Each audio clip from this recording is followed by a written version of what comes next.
Alors, j'ai tout découpé. Du coup, on a bien 3 pièces en doublure.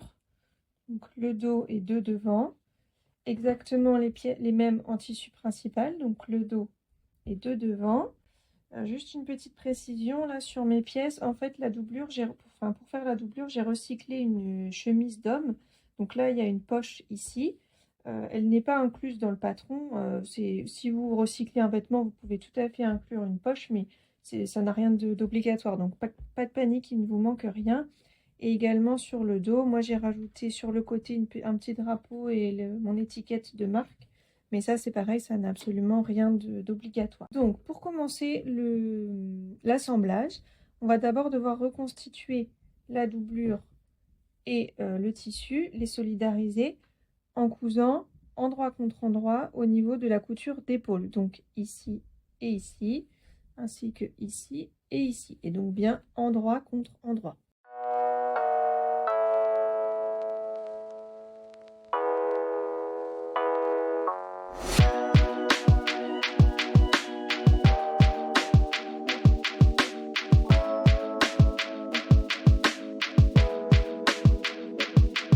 Maintenant, on va assembler la doublure et le tissu, maintenant qu'elles sont solidarisées, enfin que toutes les pièces sont solidarisées.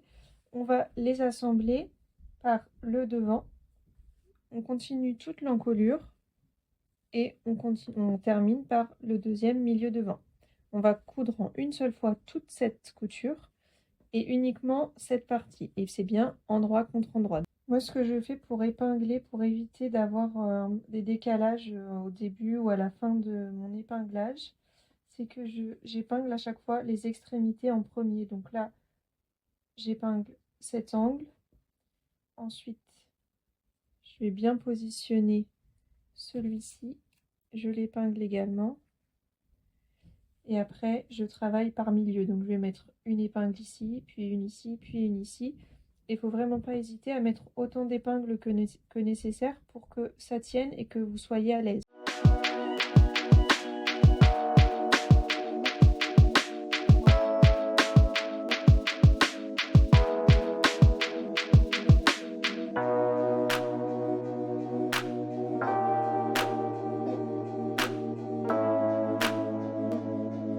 Donc là, ma couture est faite.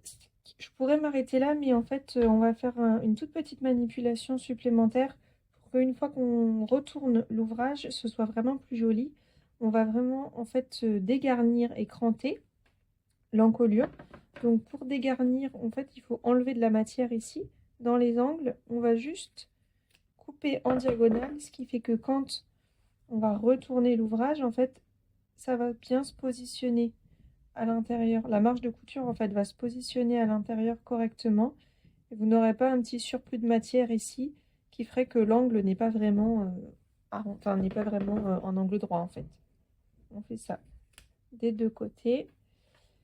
Et dans les arrondis de l'encolure, c'est un peu le même principe, sauf qu'on ne va pas enlever de la marge de couture. On va simplement faire des petites entailles au ciseau. Alors évidemment, sans couper la couture, il ne faut pas trop s'approcher non plus. Vous laissez 2-3 mm éventuellement. Et on fait des petites entailles tout autour. Là, la marge de couture, il y a vraiment pas mal d'épaisseur, donc juste au niveau de la couture de l'épaule, je vais en enlever un peu. Et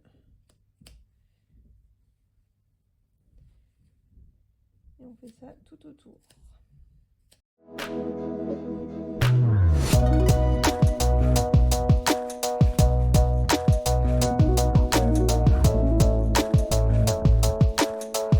L'étape suivante, ça va être d'assembler la doublure et le tissu par l'emmanchure ou l'entournure, ça veut dire à peu près la même chose. On va réunir les coutures d'épaule, ça nous sert de repère.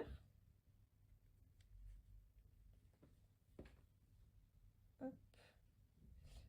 Le dessous de bras, c'est un repère également.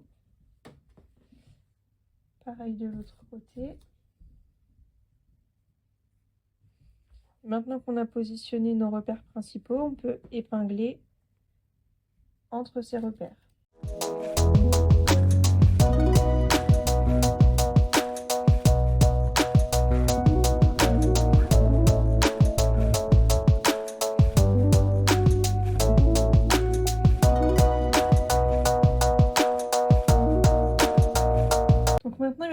retourner une première fois l'ouvrage par l'épaule en fait. Alors sur les toutes petites tailles, ça peut être un petit peu étroit, mais normalement ça passe vraiment bien. Donc vous passez par le dos et on vient rechercher le devant qu'on fait passer à l'intérieur.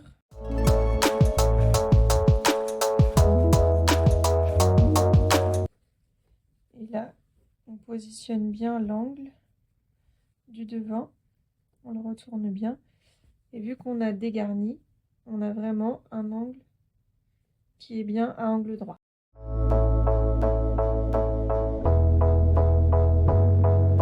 Ensuite, on va pouvoir refermer les côtés. Donc, on va se positionner endroit contre endroit, doublure contre doublure, tissu extérieur contre tissu extérieur. Il y a deux choses auxquelles il faut faire attention. On va bien raccorder au niveau de l'aisselle, ça c'est très important. Et sur un des côtés, on va laisser une ouverture d'à peu près 10 cm pour pouvoir à la fin retourner l'ouvrage.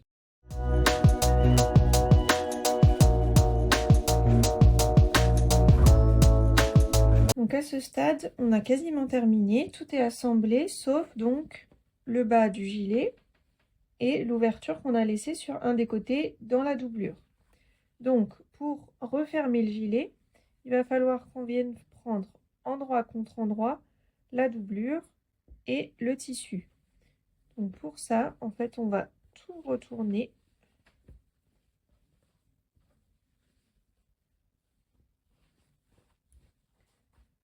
Et comme tout à l'heure, on va prendre des points de repère au départ pour épingler. On va prendre la couture de côté contre la couture de côté avec les marges ouvertes.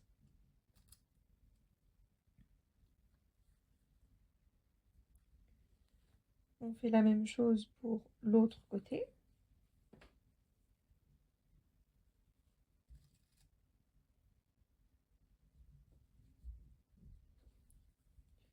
Et ensuite, on épingle tout le reste et on va piquer au point droit.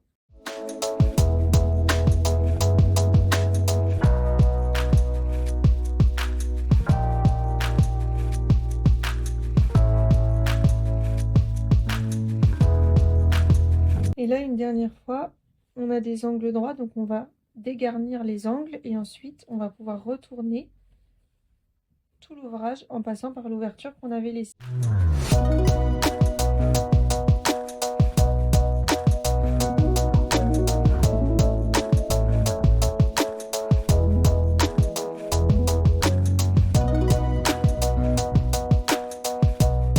Maintenant, il ne nous reste plus que cette petite ouverture à refermer.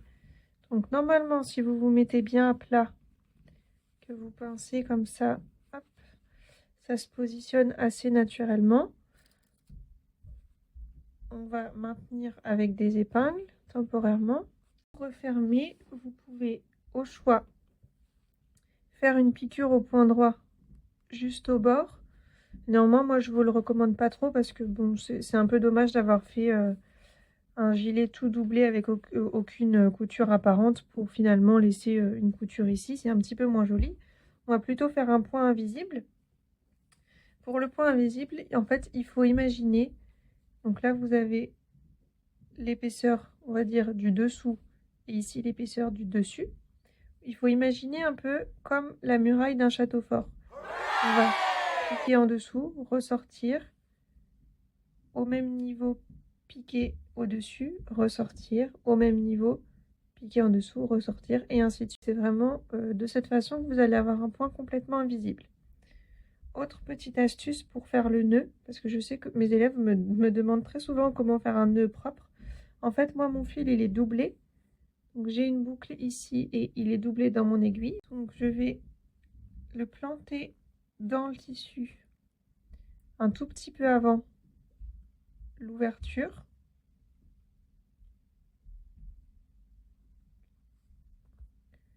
Je le plante.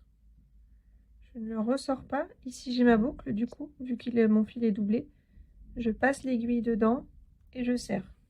Comme ça, le nœud est fait et c'est complètement quasiment invisible en fait. Ensuite, pour faire mon point invisible, je passe dans l'épaisseur du haut, je ressors. Exactement en face, je passe dans l'épaisseur du bas et je ressors. Alors, faut pas faire des points trop grands, vous faites 2-3 mm.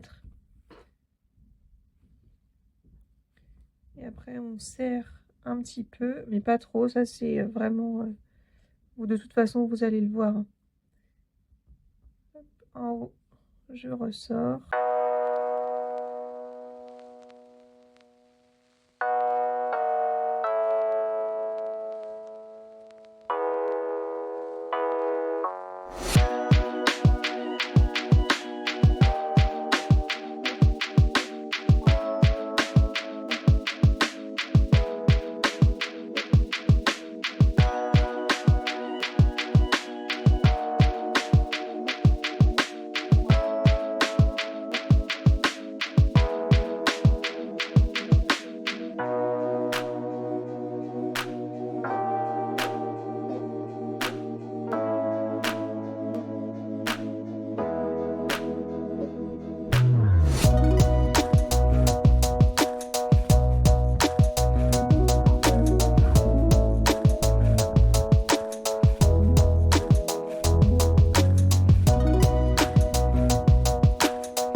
Là, je suis arrivée au bout. J'ai suffisamment serré mon point pour que les deux parties soient bien solidaires, mais pas trop pour pas que ça me fasse vraiment... Là, si j'exagère, vous voyez, ça fait carrément des fronces. Donc, je veux pas trop le serrer non plus. Et pareil, pour faire un nœud à la fois discret et solide, on va repiquer dans le tissu.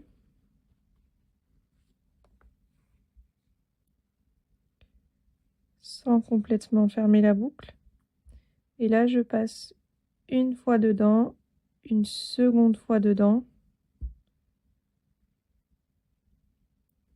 Je serre bien. Et je ne vais pas couper à ras. Je vais rentrer à l'intérieur de la doublure, sortir quelques centimètres plus loin. Et couper le fil.